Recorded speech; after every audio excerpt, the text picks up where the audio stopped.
Hello everyone and welcome back to another video from my channel Hybrid K Mod Railway. Today it's time to finally fix up this Triang 040 I got in my recent mod railway haul. Did make a video about it last week, and we're going to be swapping and fixing up some parts from this and moving it onto this chassis, which you might remember from my April Fool's video.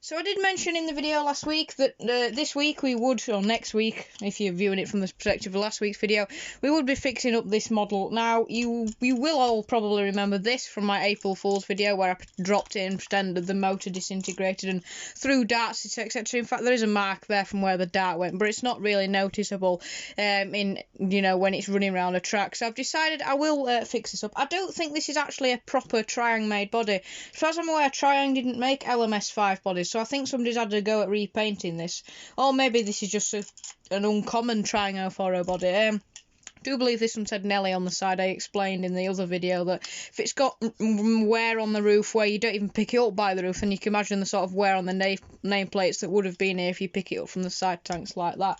So what we're going to do is take the motor out of this and the capacitor and the resistor and swap it over to this, because as you can see here, the wheels are rusty beyond repair.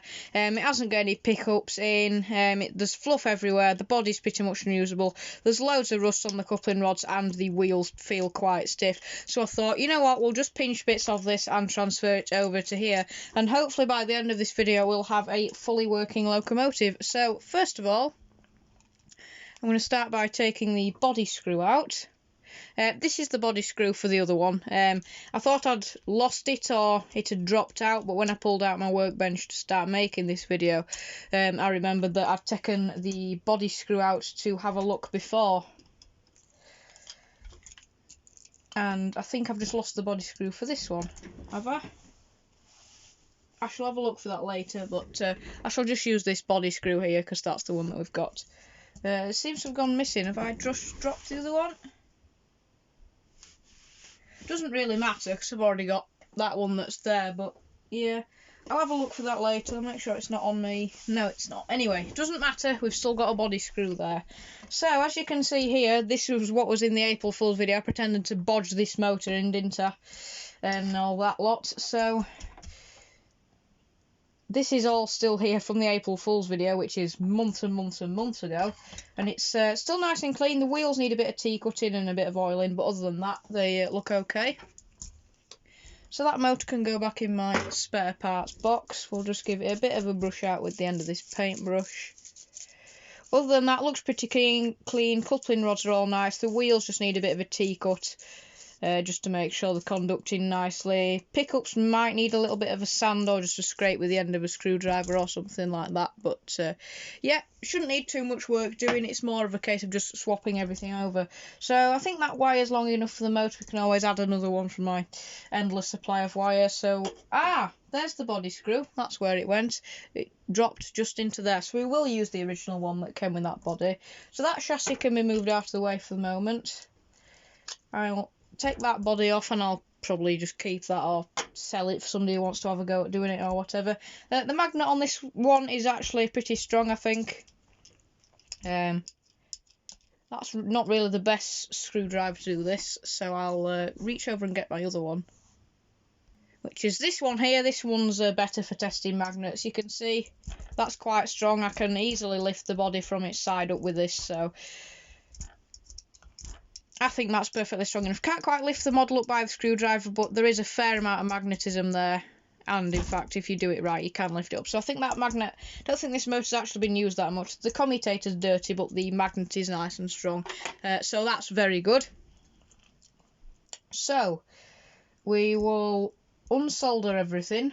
Actually, that little thing, that screw there and the little bit of metal that you solder the resistor onto, or the inductor or whatever, is actually missing on this model, so I shall pinch that off here as well. So that's very useful.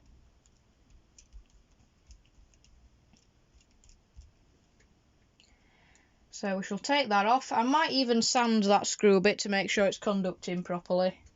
We'll take that off there. and then it's just a simple unsolder job from that wire. We'll keep the wire that's on the motor already. Get that bit of fluff off. I'll probably keep this chassis just for future use, some spare parts, but other than that it's effectively useless. So simple unsolder job here. There we are. That's unsoldered, and then unscrew this. The actual advantage of not putting a neodymium magnet in these motors is that it becomes incredibly difficult to unscrew your motor screw and put it back in when the neodymium magnets. So that could be a benefit of remagnetising. The Flying Scotsman has a neodymium magnet in, and that were a pain to get the motor in and out when it didn't work for whatever reason. That was quite annoying. So motor is out, and we'll just chuck that chassis to one side because we don't really need it. And I will, of course, do a full service on this motor. We'll take this wire off because it's just in the way. There we are. And that bit of solder's useless. We'll get a bit of solder and just tin up the back of that brush before I take the brush off. Just on the back of this brush down here. Just so when we want to solder later, it'll be easier to put it on. Smashing. So yeah, I'm looking forward to getting this engine going, because this one, the original one I had, the motor went kaput on it. So it'd be nice to get that engine running again. It's not the best engine, but you know, it's another little 04 added to my collection. I'm slightly warming to the Triang engines now. I know how to service them properly. So a bit of a dust out. It's very dusty. As you can see, I've been working a lot of my workbench recently. It's quite mucky, so I'll have to give my workbench a clean in the future. I'll do that for next time we make a video up here. So motor overall not that dusty, but the other bits were. So I'll take the brush retainer out. That insulator looks fine. That's not gone kaput or anything. Need to remember that when the worm is facing left, the insulator goes on the right.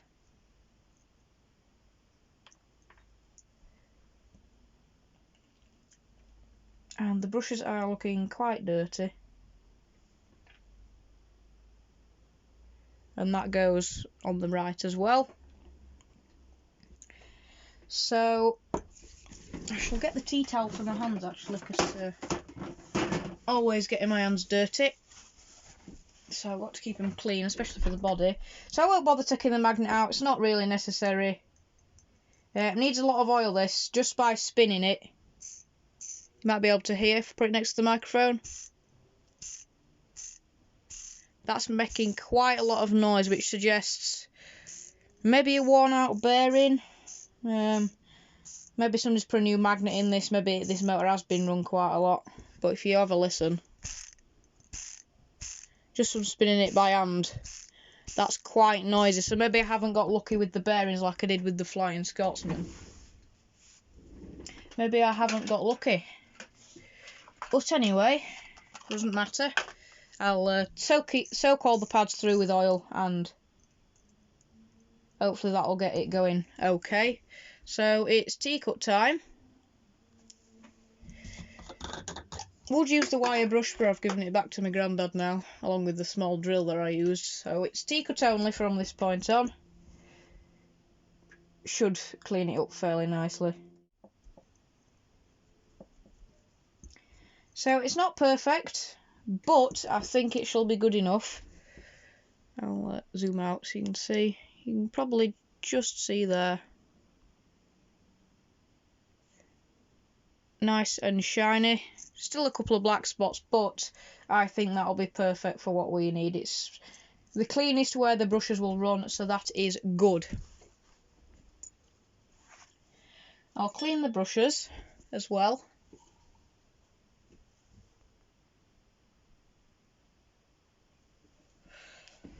So, brush, bit of tea cut,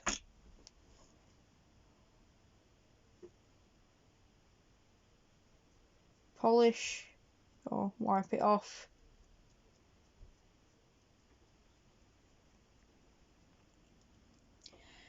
That's a lot shinier now. Are good to go. Don't need to bother cleaning up the solder bit because that's not actually a brush. So that's the commutator done. Now it's oiling time, and I've got the 3-in-1 here. I wouldn't normally use this, but since we're soaking, because the nozzle's far too big really, but since we're soaking felt pads which require quite a bit of oil, if I am honest, then I use 3-in-1 because they need a lot into these felt pads. Otherwise it's effectively useless. So plenty in there. Spilt a bit, but that's not to worry. As long as it doesn't go on the commutator, it doesn't matter.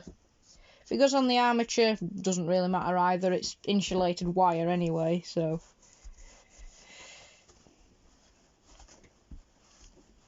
It'll be okay.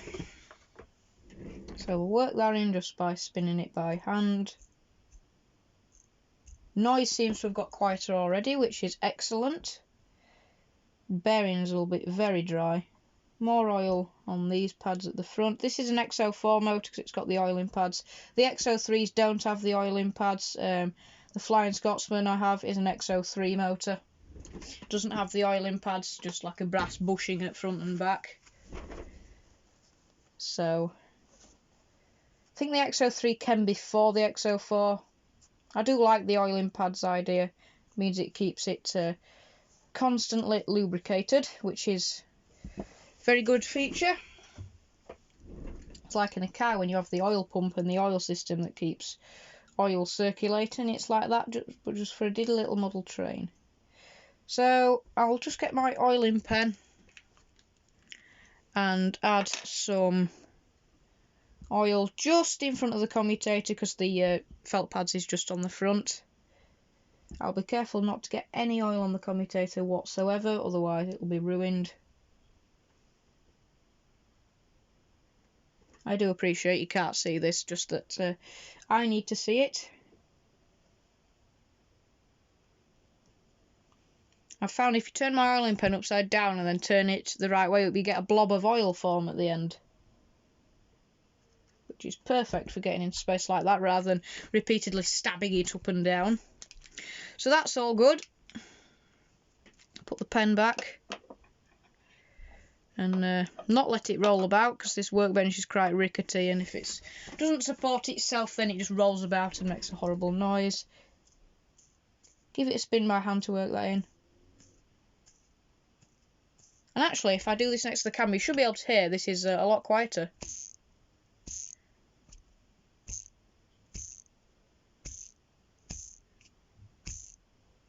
Still a little bit noisy, not as smooth as the Scotty one, but it'll do okay. So now I shall just take a break and put the brushes in, because putting the brushes in and getting them aligned properly takes quite a lot of work. So I'll be back with you in a moment once that's done. So that's all done, it's in nicely, and now for the moment of truth. I'll test it with this battery.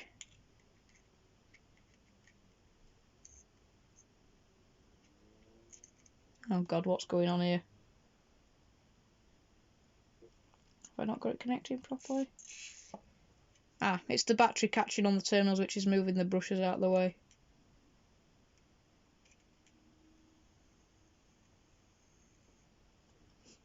It was about to go. Less tension on the brushes maybe? Let's bend them in a bit. Let's try again.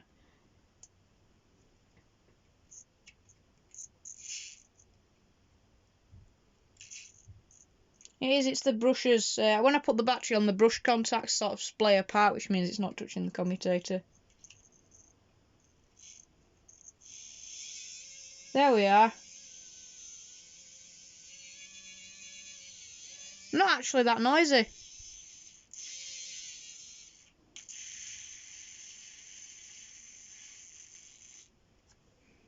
It's not burning.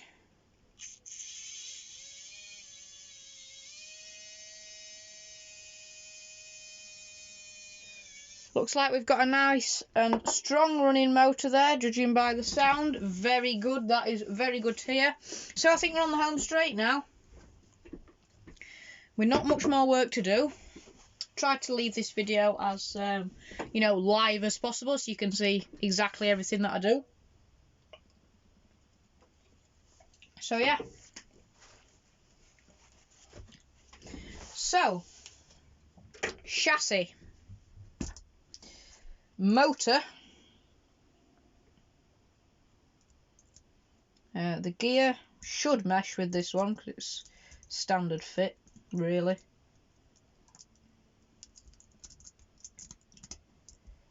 Pleased to say that does mesh. Can't move the wheel, so that's absolutely fantastic. Quite a lot of... oh no, that's just a bit of excess gug. That's fine. So, I think I'll solder up that wire first. I'll use up the big end for this one. Up here. So, splay that out there. Join that up with that end. Melt it together.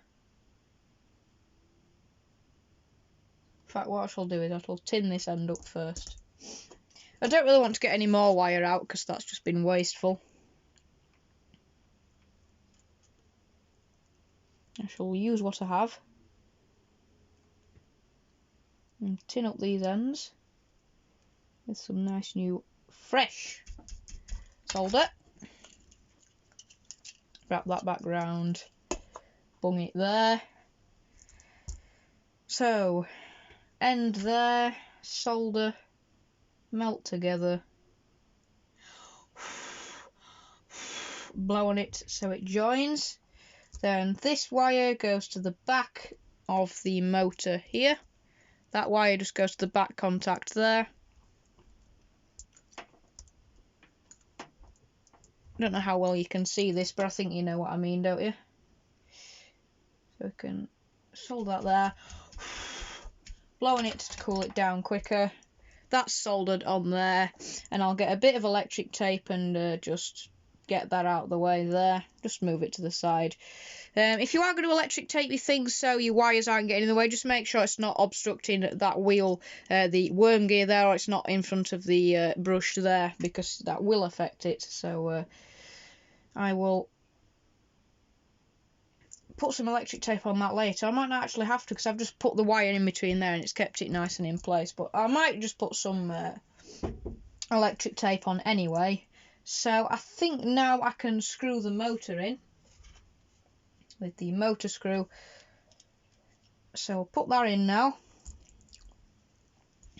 and I'll do it so you can see this bit. I know sometimes my hands do get in the way, but you know, I've got to fix the engine as well as making a video for you lot as well. That's in there. Smash in. Now we need this assembler here with the resistor, which was resistor capacitor, not exactly sure what it is. This went on here, and screw that in as well.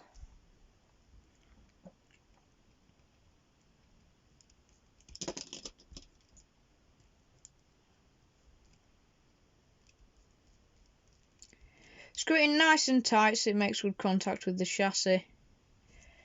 And this one also soldered onto that terminal over here as well, because yeah, it will be a capacitor, because you can't put resistors across two power lines, otherwise it'll just short it. So it is a capacitor because it's going across, effectively going across both rails across the motor. So it is a capacitor. So that's good. We've actually got a bit of electric tape in here I can use. See, using up my bits. I know it's my waste bin, effectively, is that, but you know, it saves me cutting off a new piece. So you use what you've got, don't you? All about saving the planet, etc, etc. That bit is a bit dodgy though, so we can leave that resistor suspended in midair because it's not obstructing that worm at all.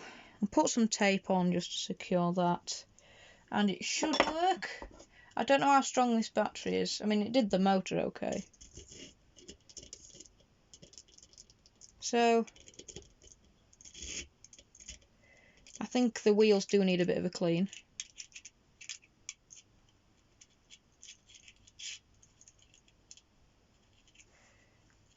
Maybe I need to bend the brushes in a bit more.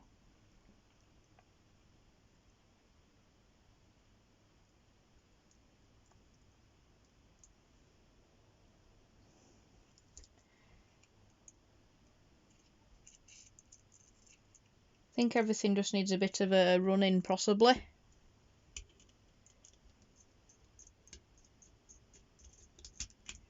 But it is wanted to... Oh, the solder joint on the chassis. It went quite well there.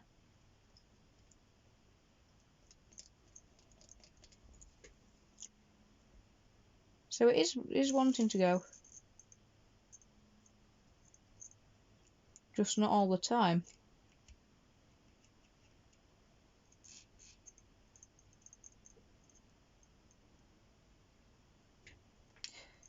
But it goes sometimes and then not other times.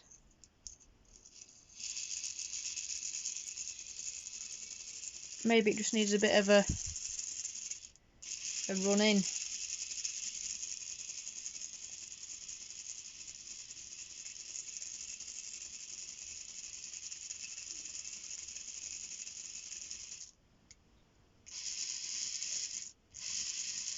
That seems to be going pretty consistently now.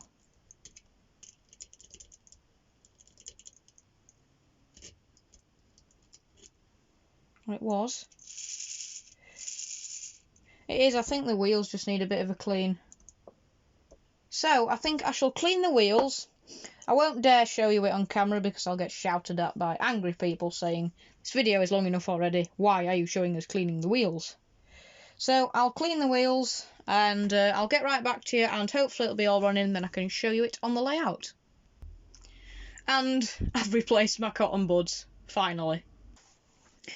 Right folks, it's been a long time coming, it's getting quite late, so apologies if the end of this video is rather abrupt.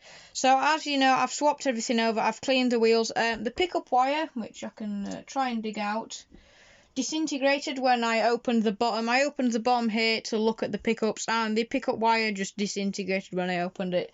And that just tells you how old the model is. So basically what I've done is I've taken one of these, the brush springs from a spare motor, I've pushed it round that point there, soldered it in place so it can't move. I've bent one wire onto one wheel so it's touching the back of that wheel there, but this wire here, when it touches the back of that wheel, actually causes a short circuit, and I think that's because the insulator on the back of that wheel is absolutely knackered. So it can touch the outside of the wheel and gain power that way, but if it touches the back wheel, then the pickup is already collecting power past where the insulator is, and because the insulator has broken and is no longer insulating, then if you attempt to pick up power from there, then you just short it to the chassis, and because one picks up from this side and the chassis is also live, then that causes a short circuit. So I've bent the wire behind the coupling rod just so it touches the side of the wheel there. It's not a brilliant fix, it's not the most neat fix, it's certainly not a fix that I'm particularly proud of. However, it does work, as long as it doesn't short on the coupling rod. It does work, I've just been testing it. It's not pretty, but a little bit of wire going up there doesn't really make that much of a difference. You can't really tell it's there, I mean, especially from far away, the coupling rod kind of hides it. You can't really see it there, can you? Especially from far away, the coupling rod kind of hide it, and because it's touching the side of the wheel and it's the same colour of the wheel, then it kind of does blend in. So, shall I test it? Not the wire needs bending a little bit more out of the way. As you can see there, it is working. It's not ideal because it's on top of a battery, but it does work. It is working. I just need to bend it a little bit further out of the way, and then I think we're done. It's not a brilliant fix. It's not a clean fix. It's not a, you know, It's not brilliant, but it works, and that's all I'm bothered about. If it was a really expensive model and I'd done this, then of course I would not be happy at all. But it's a cheap Triang model. I've been able to fix it up just with spare parts lying around, and overall it's not actually too bad. So it should run like that.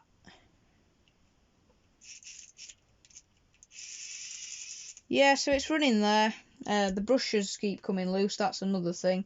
So it may be a case that after this video I just keep on tinkering with this just to make sure it all works properly. It's taken a long time getting this to where it is now. But you know, it works, and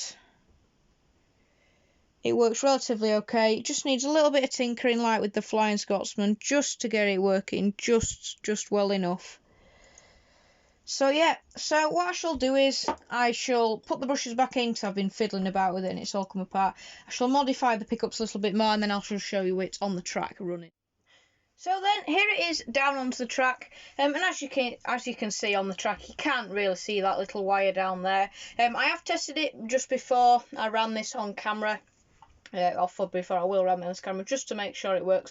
So it does work. It's a little bit stuttery, partially because that motor hasn't been run in such a long time, and everything needs running in. The oil needs working in on the axles that I've put on in the motor as well, and the brushes need to wear in as well. It does work. It's a little bit not quite as smooth as Flying Scotsman, but you can see there it's not actually too bad. Sometimes it needs a little bit of a help, but I don't think that's too bad, considering that I've had to bodge some new pickups in, and the pickup is not actually on the back of the wheel anymore, it's actually on the front of the wheel. So once it gets going, it doesn't run too bad. At the slower speeds, yeah, it doesn't crawl, yeah, it's a bit ropey, but I think that's not a bad effort there, especially with the bodge pickup. But we've got LMS number 5 up and running again. I honestly don't think that's too bad. I will run it in, obviously, keep running it in. And obviously the pickups will bed in as well. The pickups will bed in. And the wheels will get used to running on the track, and the motor will get used to running again. But yeah, so you can see there it's running. When it runs in, I'm sure it'll get much better. I can always revisit this in a part 2 if I have to. If I have to, I can revisit in a part 2. Maybe they're called like tuning up LMS number 5 or something. But you can see there that it is working. The motor just needs to get used to running in. Getting a little bit better.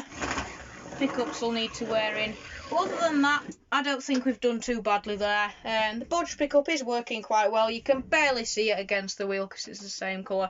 And the coupling rod also helps hide it too. So yeah, we've got the engine working, not in a way that I would imagine if it ended up working, but nonetheless it is working, and I will be able to run it in and have it another engine on my layout. So thank you very much for watching today's video. I do hope you enjoyed it, and you have enjoyed me fixing this engine. It does work, as I say, not in the way I thought it would end up working, but you know, it works, and another working locomotive, and some enjoyable time spent fixing that locomotive has been really nice for me. Hopefully it's been nice for you too, watching me restore this engine back to working order. I will keep you updated on its progress, on how it runs in, and any other tinkering, or I might do another video on tuning it up a little bit. But anyway, thank you for watching today's video. I do hope you enjoyed, and I'll catch you in the next one. So take care, folks, and I'll see you soon.